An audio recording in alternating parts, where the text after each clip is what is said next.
Good afternoon, Scott Baker. Mikey, how are you? It is Wednesday. It's the 12th of November. It's 3 o'clock Eastern Time.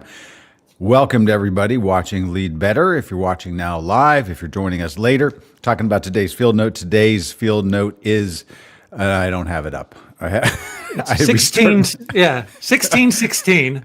Leaders I must restarted ask. my computer and it just totally took away the word page that had that document. Sorry. Yeah, I'll have it up. 1616, you say? 1616. Leaders must ask for sacrifice, or all they get is compliance.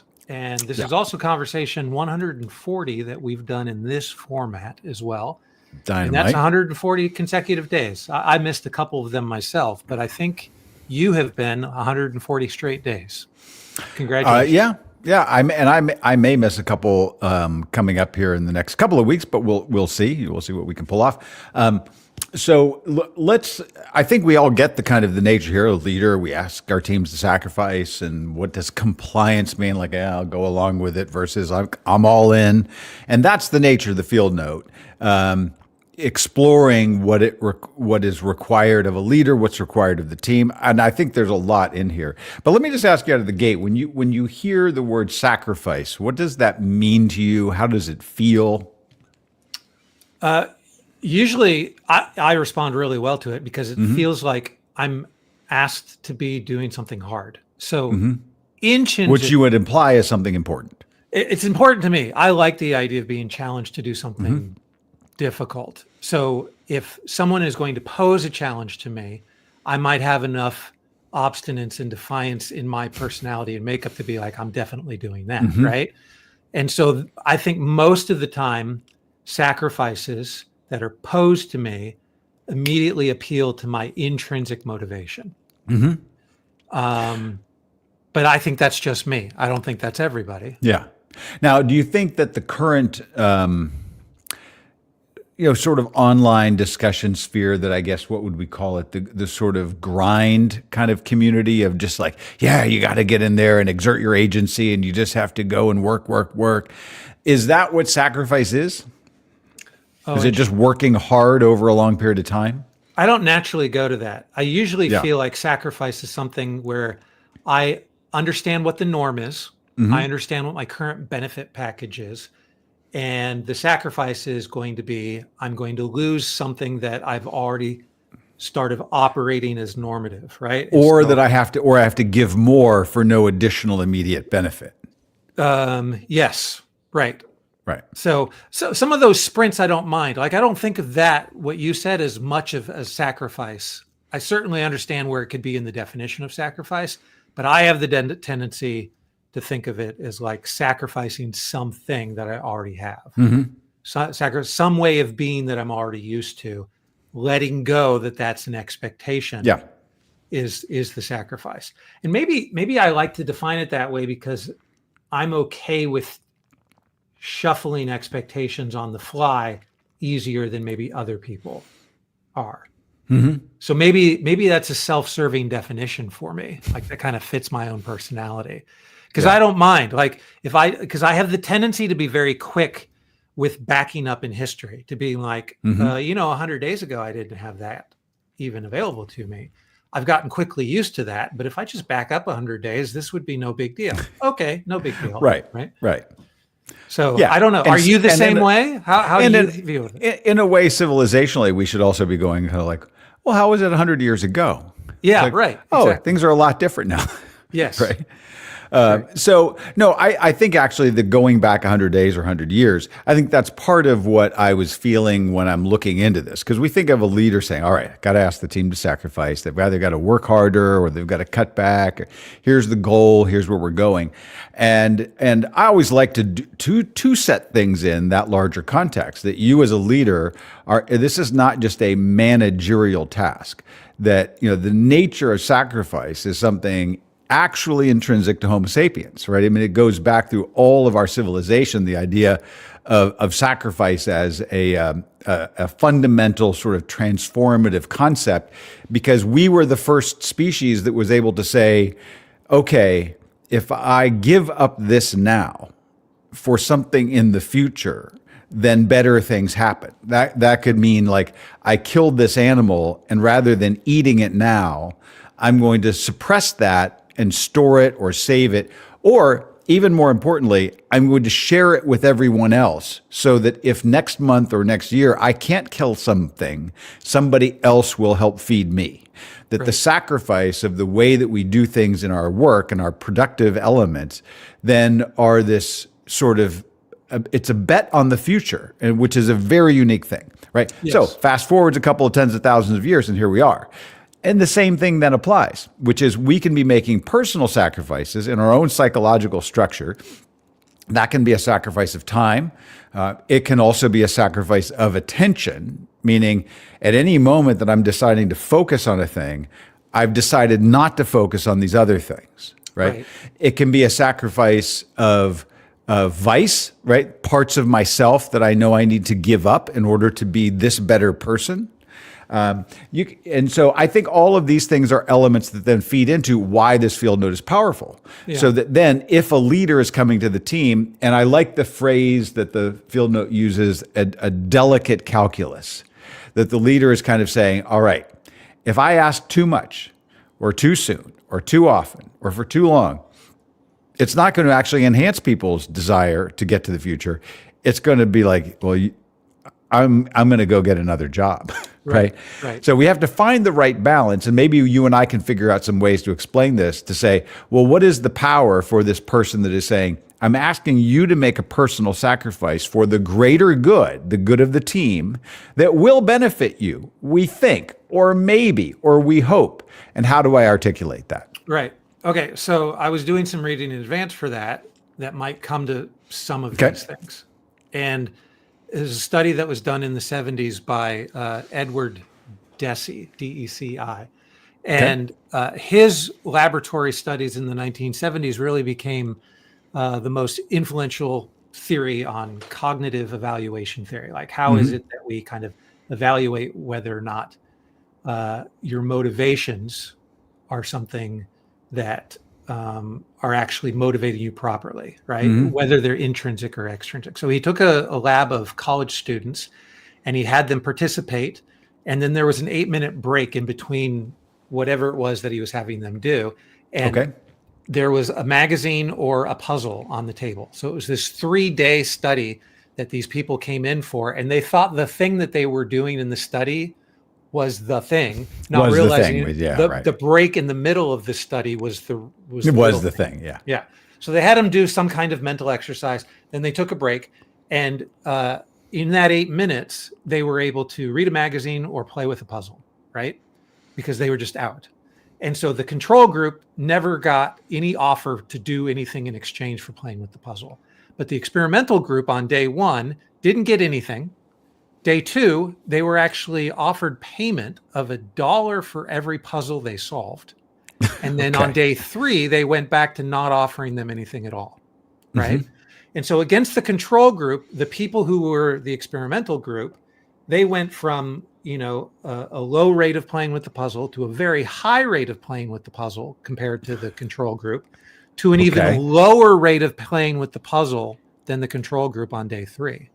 So the people who were paid on day 2 said, I'm not doing this if you're not paying for me, to a very low rate, to the people who were, never were offered payment on day 3 at all, because they weren't offered on day 2 or day 1. So all that to say that the extrinsic motivation of being offered $1 for a day actually destroyed the intrinsic motivation on day 3 that they would have had. Just the pleasure of it. Of just the pleasure for playing with the puzzle. Interesting. Yeah. And so when we think about that in reverse, specifically for, because this isn't sacrifice that we're talking about in the field note today, or it is sacrifice, it's not like motivation. It's kind of the opposite of that. When you're asking people to sacrifice something, you have a double uphill battle to fight, because they're already in the notion of like, you paid me $1 already for this. Or I'm already getting a salary. I work for you. Yeah. So you better explain it to me. Right? Because I'm definitely going to be more upset now that the motivation has been taken away. Whatever the motivation is, there's this, and usually when we're talking about leaders that we're asking people to sacrifice something, the sacrifice is implying that there's this extrinsic thing that you no longer have access to. Gotcha. There is going to be, so it was your time, it was your money, it was your schedule. We're asking you to amp something up in a way that you won't have those things anymore. And so I think the study that I read actually has a lot of application here, but it's not necessarily motivation that we're talking about. It's the opposite end of that. It's the sacrifice. So it's being taken away. Yeah. Well, in this example, then let's look at the structure in the field note of the sort of three-legged stool of this, which we kind of give as the reason, the example, and the recognition, and that being, here's why we're asking you to sacrifice. The example is, I, the leader, am sacrificing. So I'm not asking everybody to take a 10% cut, and I'm not taking a cut. I should probably take a bigger cut. I should stop flying the private airplane, whatever that symbol is for you.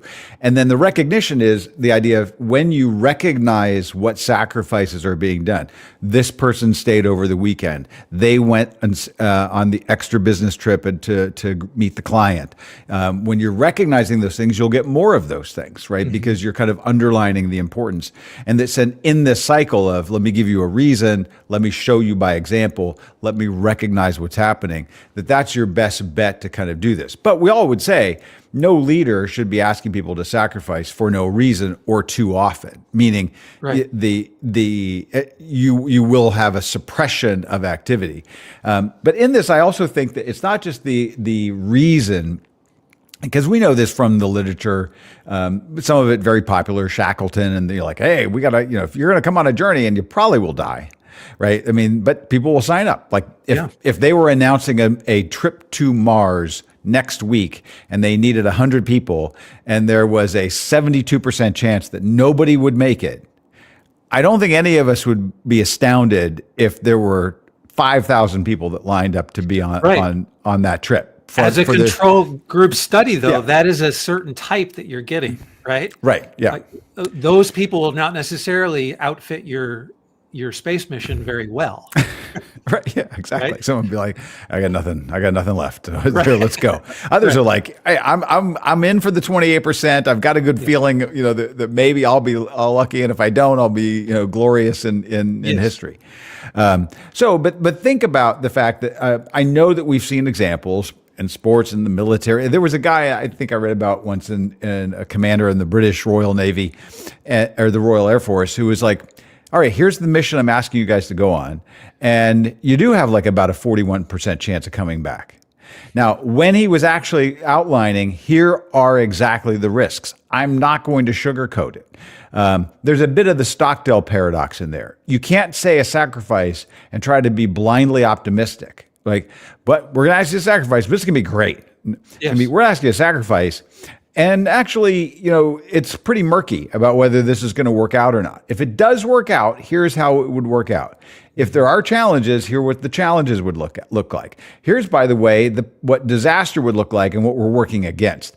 Probably as a leader, if you're outlining that and saying, and I'm first in, I'm signing up for this, now I've got a chance to kind of get people on board. Right. Now, it's kind of odd that we're talking, I don't think politics motivated the writing of this, but we've got an example that's like just 2 days old that's right in front of us that, without getting political, I think it bears mentioning, right? So, the Democratic caucus, was asking for a specific kind of sacrifice from the American people and from, federal workers, because the case that they were stating was in exchange for health care. Right. Mm-hmm. And it is odd that, I don't mean to just pick on Democrats for whatever reason here. I'm just stating the example. Right. But the reason was there. Right. The example was not there because our politicians continued to get paid. So they kind of undercut themselves on that. Okay. Right. Yeah. And then the recognition may have been there, but it felt like it was maybe only there for this. And then when the turn came where they took away the reason, because at the end of the day, it felt like all the concessions were made and then the reason was left off the table. Like healthcare was not the thing that was done in exchange. It left that party with a complete like lack of any of these elements Mm-hmm. for their constituency to be able to celebrate, like why they went through that kind of a shutdown in exchange for it. And In so, exchange for that, yeah. and at that point, you could be like, well, debating whether or not it was the Republican shutdown or the Democratic shutdown does not matter anymore. Either way, there was a sacrifice that was going to be asked to be made, and none of those elements ended up being there at the end of the day. And so, of course, the Democratic caucus is going to just go. They're going to hear about it. Yeah. Well, and I think we can look back over, and I know we're past time already, but if you look back over centuries and countries, and you have plenty of politicians who have said, we need you all to cut a little, you're going to raise some taxes, and it's going to be and most of the time we feel like those things don't work out well. And that's why they breed cynicism, right? Because of exactly what you described, regardless of which party's in power or what country you're talking about. Right. But that's the thing. You as a leader have to actually walk that walk. And so, and I think that if you do, you will actually not be just having a fire drill in your organization. Yes. And in the right ebb and flow of saying, here's where we're being really productive and we're in a time of abundance. And it's not, a sacrifice might not be in a time of less abundance. It might be, we're getting to more abundance, but it's going to require this of you. Right. I think people respond to that. I think that's actually going to be one of the biggest things that we deal with in this coming age, depending on how the workforce changes in the digital age, in terms of what is required of us, right, and what work is left to do, and what greater works are left to do, that we actually will require more of us and more creativity. And I think ultimately there's something that we can tap into that makes us better as leaders, makes our teams better, our people better, because we are ultimately developing at all of these layers, civilizationally, culturally, by team, individuals, that the nature of sacrifice should be a core sense of who we are, because it shows that we're working towards a better future, whether it's economically, whether it's down at a level of personal meaning or spirituality, or whether it's just for the work that we're doing in a team and the good that we're going to get to. And if you're properly talking about this in the right terminology around sacrifice and you're living it out, then I think really wonderful things can happen. Yeah, great. Fantastic. Yeah, good one. And wonderful things happening at every level of where your leadership is. Families, social organizations, whatever. So fantastic. Okay. Thanks for your time today. I appreciate it. Talk to you tomorrow. Bye now.